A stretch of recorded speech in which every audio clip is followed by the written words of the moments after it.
On this episode of Under the Radar Michigan, we hop the ferry and brave the waves for a classic Mackinac Island winter. We'll meet the mayor, visit America's oldest family-owned grocery store, find out where all the horses go, and see how the Islanders celebrate the holidays. Then we head to Jackson for some railroad history, authentic Texas barbecue, and the Jackson Prison Tour. Get ready to explore the cool people, places, and things that make Michigan a great place to be.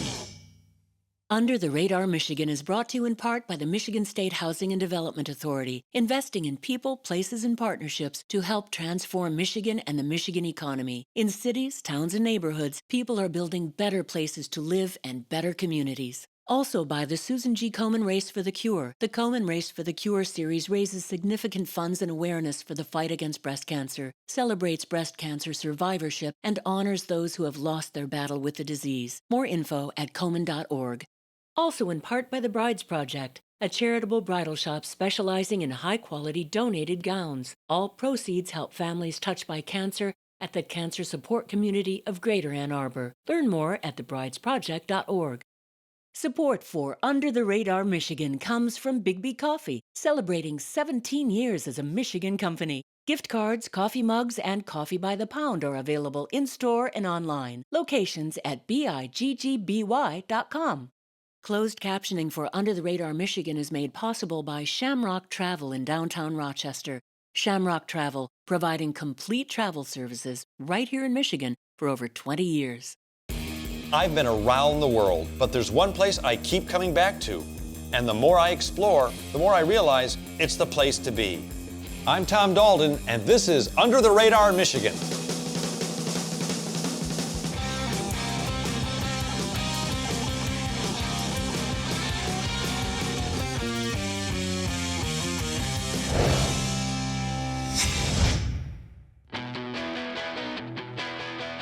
Have you ever wondered what Mackinac Island is like in the dead of winter?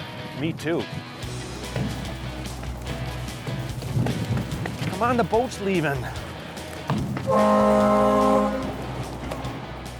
You know, most of us are used to seeing Michigan's beautiful Mackinac Island in the summer when it looks like this. Lots of fudgies having tons of family fun in the warm summer sun. But we decided to hop on the ferry and brave the winter winds to find out what it's like for the 500 people who actually live on the island year-round. On the blustery boat ride over, we were lucky enough to run into the Mackinac Island Girls High School basketball team. While we were going on an adventure, they were just going home. You're the coach of the team? Yes. How'd they do? Just say they did great. They did play well. How long have you lived on the island? My entire life. Oh my God, that's so cool. Which is like, what, like 18 years? 15. Oh, okay, sorry. So you must eat a lot of fudge? Oh, no. Like, you get kind of tired of the fudge? Very tired. You ride a horse all the time? No, not all the time. What do you think of the tourists like me that come over to the island? Be honest. Oh, you know. Right, I know. Yeah. I know. You live on the island too? Yes, I do. You like it? Yes, love it. Very quiet, very homey. I've tried to leave several times and it just pulls you back. Just kind of. I got engulfs a you. two-way ticket though, so I'm going to have to leave eventually. Well, eventually. You don't mind tourists so much, do you? I mean, I don't mind them at all. I come- like them. They come help on. our island. Come on, when we're not around, you guys make fun of us, don't you? Yeah, we do. Yeah, I just. In just a few short minutes, these kids showed me how much they truly love living on the island. Heck, they even showed me their team cheer. Bonus. 2, 3, War Nation! Yes. Since we had to wait for our camera gear and my extensive winter wardrobe to come off the ferry, I had a chance to talk to Mackinac Island School Superintendent David Wausau. So you're the superintendent of schools, and you still go with the basketball team when they have games? Yes, I'm also the athletic director, and I have a daughter on the team, so I try to get out and help do some supervision. You're multitasking. That's just like we do. Yes. How many kids do you have at the school here? It's K-12. We have 87. We have a few that commute, that go to other jobs when their seasonal jobs end here, but we get them back in May. So. Now, I saw a lot of the kids get off and hop on snowmobiles. I thought there were no motorized vehicles allowed. Well, that's during the summer season when most people can see them. Right. But yes, they do allow snowmobiles here And in dogs. the winter. And dogs, lots of dogs, along with our horses. But yeah, snowmobiles is the mode of transportation in the winter, and we love it. Once we got onto the island, what surprised me most was how different this place is when all the tourists are gone and the traditional fudge and souvenir shops close down for the winter. The island literally turns back into a small, tight-knit community. And nobody knows that better than the Honorable Mayor Margaret Dowd. What's it like being mayor of one of the prettiest and most famous places in America? It's like running two different cities. Yeah. In the summertime, we are a good-size city, and in the wintertime, we have a population of about 500. Just 500 people in the winter? 500 people in the wintertime.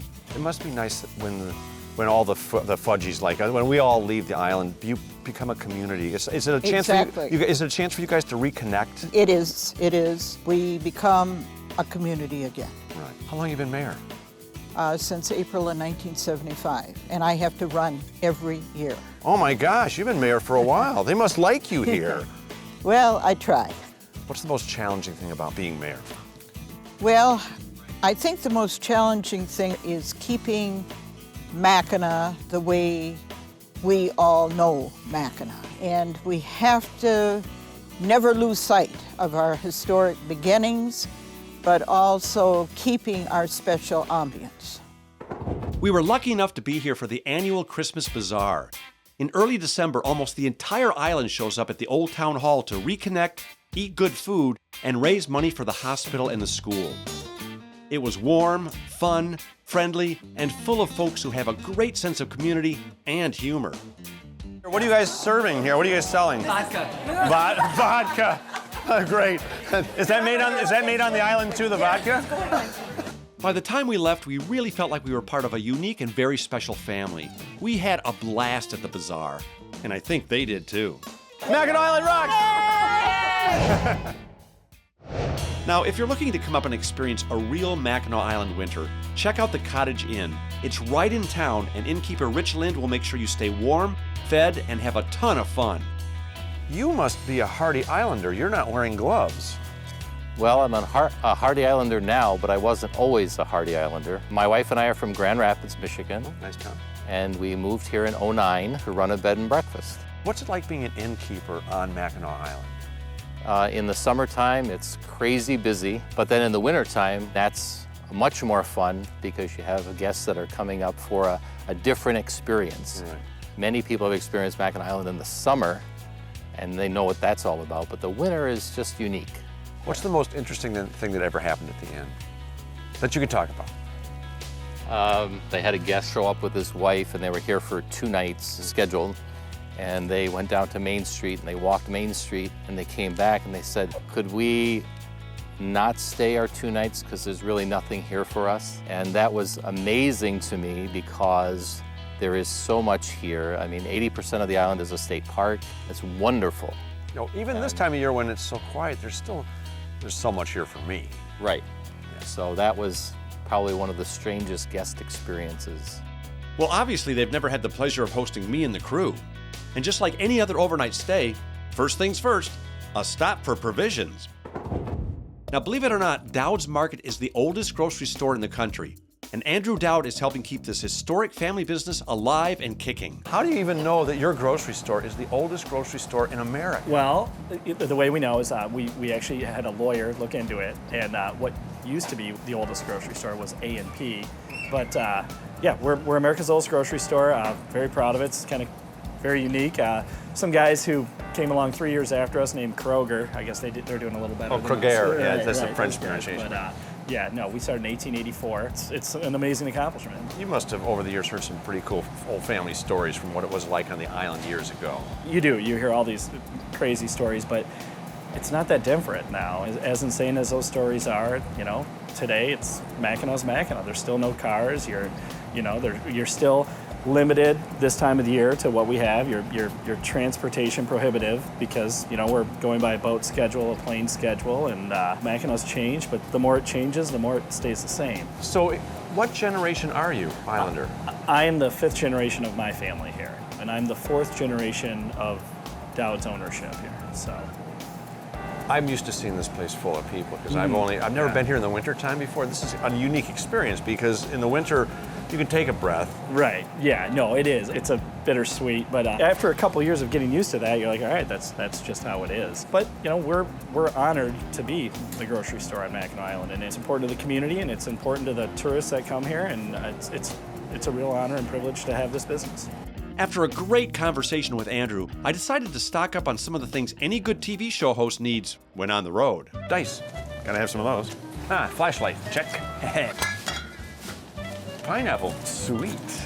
I can always use one of these. Oh, my favorite. I found everything I needed to keep myself sharp, ready, and focused. On what? I have no idea.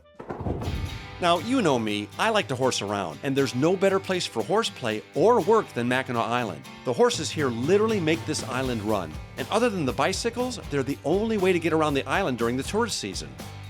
Dr. Bill Chambers owns and operates Mackinac Island Carriage Tours, and his family's been handling horses on Mackinac Island a lot longer than they've been selling fudge here. I heard a rumor, and you can tell me if it's true, that you have the largest working herd of horses in the world. I think we do. I mean, I don't know of any different. How many horses in the herd? Well, the most we ever had was 404 head. Where do the horses go in the winter? Well, when the tourists leave, the horses leave? Actually, if you looked at how our operation works, we don't bring the entire herd of horses over here until just before the 4th of July. It takes a little while to get them all fit up. Then we, as the tourists drop a little bit, we start shipping horses probably the 15th of August. Where, Florida? Where are they vacationing? No, south of Sault Ste. Marie, right. North of Pickford, Michigan. I mean, they've got all the feed they need, all the water they need, and a rub down once in a while. Boy, I want a vacation with them. Oh. This brand new barn you built, by the way, Yes. is spectacular. Thank you. Did the same person design this that did the Grand Hotel? Because it's got the same color scheme. Well, it was really a collaboration of 2 or 3 people. So it all came together, and then the master, Carlton Varney, comes in and does the decorating, and here we are. It's a working stable. We're standing right in a carriage shed of a working stable, and then this section, 40 by 80, is our Carriage Museum. So it is a museum, but it is a working stable. How many generations of your family? Well, I'd be the 5th, my son the 6th, grandchildren the 7th. Generations that have all been handling the horses here on the island. Yes, exactly. That's amazing. Yeah, it is amazing. When most businesses last about, what, 10 years? Not even that if I'm involved. When all of us fudgies go away, when we all go back home, what's the best thing about the winter for you? Quiet. We love the tourists, there's no doubt about it. I can't wait to start up again. But Mackinac needs to take a little bit of a break. It needs to wind down, and a part of the mystique of Mackinac would be that it's more difficult to get here than you'd like it to be. And that's good. That's a good thing. So if you're a fan of peace and quiet and you want to get to know the real people of Mackinac Island, make a trip here in the winter. Sure, it's cold, and it's, well, cold, but the warm welcome that you get will totally make it worthwhile. You know, I was gonna ride in the car with Jim and Eric, but I spilled a bunch of corn nuts in there and they made me take the train. Then I spilled a bunch of corn nuts in the train and they kicked me off, but that's okay. We're in Jackson. This was my very first trip to Jackson, and after spending some quality time here, it won't be my last. The city's that walkable size I love, and the classic big city architecture that you find here makes you feel like you're in a place where cool things happen. Jackson is located in southeast Lower Michigan, halfway between Ann Arbor and Battle Creek. Now, driving here is easy enough, but there's a great reason to take the train. Jackson Union Station will take you back to a time when your choice was either the train or some sort of four-legged land mammal. And speaking of taking you back, lead station agent Brian Karhoff is in his 5th decade keeping this travel treasure intact. How far back do you go personally with this building? I first started working here in Jackson on September 1st, 1974. And how far back does the station go? The station construction started in October of 1872. The doors were opened to the public on September 1st, 1873. It's the oldest railroad designed and built in the country that's still the passenger station. There are older stations, but they're not open or they're not being used as a train station anymore. Well, this gives you your classic train travel experience. Getting off the train and coming into the station is really a unique experience. It's not like a lot of the modern stations. You get a sense of the history and what this place probably meant to this entire region for so long. Yes, it's a beautiful station. The woodwork, we get so many compliments on the beauty of the station, and a lot of people don't realize how old it is. And give me a sense of what this means to the community to have this here. The Jackson community has always supported its train station. We've had presidents come here. John F. Kennedy was here on his campaign tour. General Dwight Eisenhower, that was before when he was campaigning for president, he was here. President Nixon came by on his campaign trail. What's the coolest part about working at the train station? The history. I was always an American history buff when I was in high school, and just to work in here is part of a dream, to work in someplace historic. It's a city, county, state, and national historic landmark. Just think, if it wasn't for that mishap in the car, I may have never landed here. But I'm sure glad I did, because historic gems like this are worth a spilled bag of corn nuts any day of the week. Speaking of which, Where can I buy some corn nuts?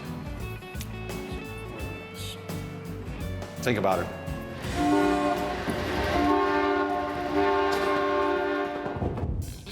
If you're a fan of authentic West Texas barbecue and you live in Michigan, you're pretty much out of luck. But then again, today could be your lucky day. actually, this is your lucky day, because you're at the West Texas Barbecue Company. Dan Huntoon and his son Justin took a chunk of Texas, slow smoked it, and brought it all the way to Jackson for all y'all to enjoy. If you're looking for a no-frills, real-deal barbecue joint, these meat men are the men to meet. And all I can say is, them some good eats. So how did a boy from Jackson, Michigan grow up to be the West Texas barbecue king? Well, it's a long story. I don't know if you've got time to hear it today, but we're staying for lunch too, so I got time. I got in trouble with the law when I was a kid and ended up in Texas on a little guest ranch, and we cooked barbecue. And like a lot of things at that little ranch, I got pegged to pick up the slack. It's an old gal. She was in her 80s. Her name was Nanny Bush. Nanny Bush. Yep, and she taught me how to cook barbecue. Down in Texas? Down in Texas, Roanoke, Texas. So for us Yankees, what's the difference between like regular barbecue that we're used to and Texas barbecue? Well, we still fight that here. A lot of our customers will call and want to know if we barbecue meat, and we have to be very careful. Yeah. What we consider barbecue is cooked with wood.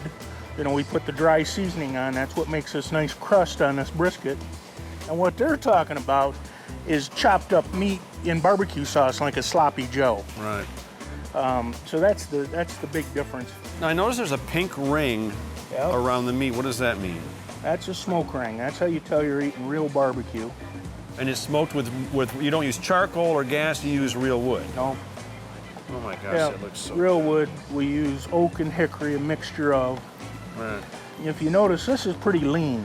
Right down in the meat, there's not a lot of fat in there. Yeah.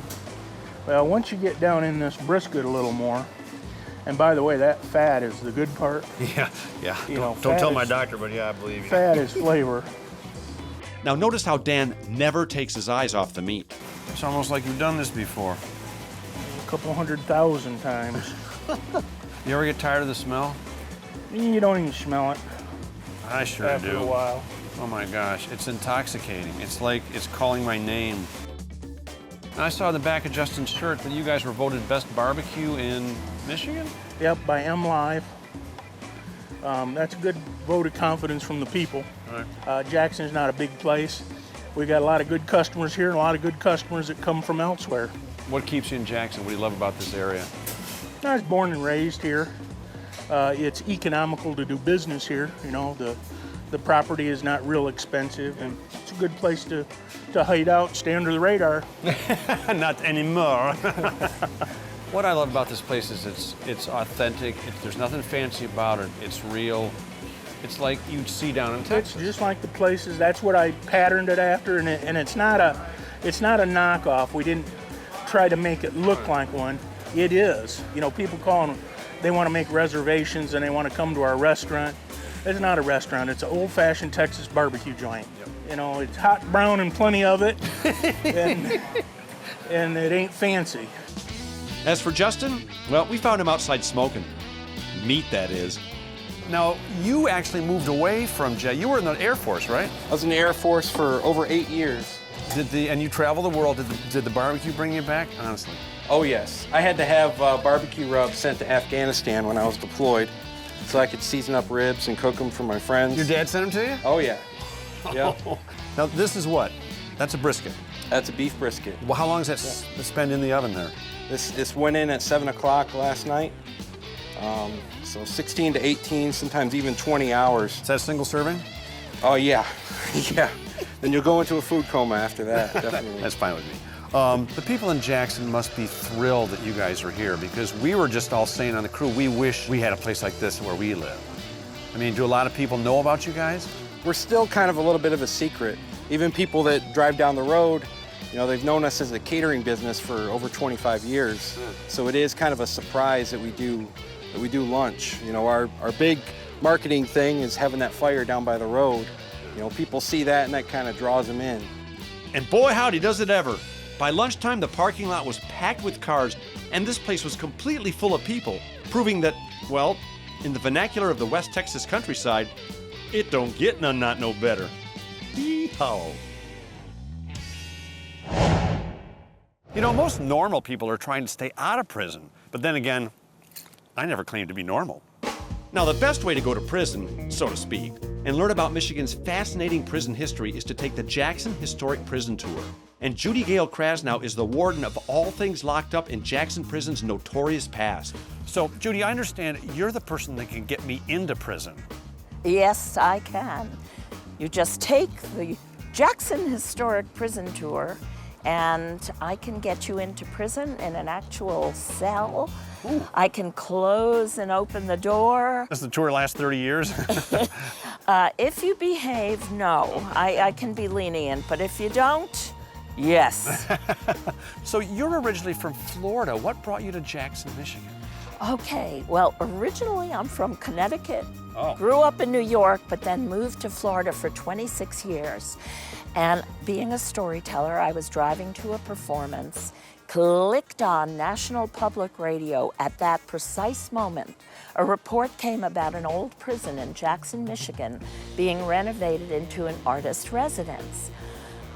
I just knew. I don't know why or how. 2 weeks later, I was here looking, and I saw my apartment as prison cells. I had no idea when I moved here what it would look like, but I was hooked. Now, with the tour, you start at the Michigan Theater, and you see a film where you see the tunnels, you see the original structures, what else do you see?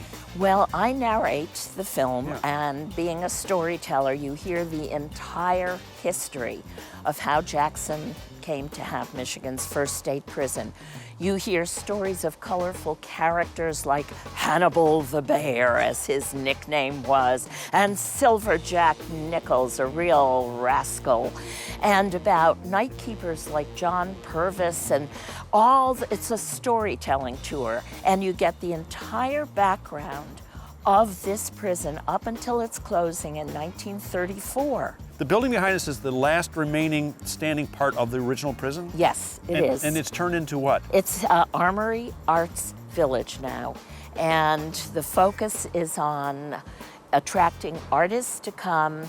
There are 16 studios. And even though you do have to share them depending on the number of artists, that is a perk. You pay your rent, but the studios are free. You've convinced me. I want to go to prison. Book me. Cuff me. I'm going. Well, that's it. We had a great time and met some great people in Jackson, and I even got some snacks for the road. Oh! Come on, guys! Huh? Oh. Boy, have you ever gone to somebody's website and you get there and it's kind of disappointing? Well, you should go to utrmichigan.com, because if you've never been there before, you won't know what to expect, so you can't be disappointed. You can go to our visitor's guide and find out places we've been, tell us where to go. You can jump to our Facebook page or even find out where to get a hat like mine, huh? So go to utrmichigan.com, and I promise you will not be disappointed. Watch. Aha! I love it. Under the Radar Michigan is brought to you in part by the Michigan State Housing and Development Authority, investing in people, places, and partnerships to help transform Michigan and the Michigan economy. In cities, towns, and neighborhoods, people are building better places to live and better communities. Also by the Susan G. Komen Race for the Cure. The Komen Race for the Cure series raises significant funds and awareness for the fight against breast cancer, celebrates breast cancer survivorship, and honors those who have lost their battle with the disease. More info at komen.org. Also in part by the Brides Project, a charitable bridal shop specializing in high-quality donated gowns. All proceeds help families touched by cancer at the Cancer Support Community of Greater Ann Arbor. Learn more at thebridesproject.org. Support for Under the Radar Michigan comes from Bigby Coffee, celebrating 17 years as a Michigan company. Gift cards, coffee mugs, and coffee by the pound are available in-store and online. Locations at biggby.com. Closed captioning for Under the Radar Michigan is made possible by Shamrock Travel in downtown Rochester. Shamrock Travel, providing complete travel services right here in Michigan for over 20 years.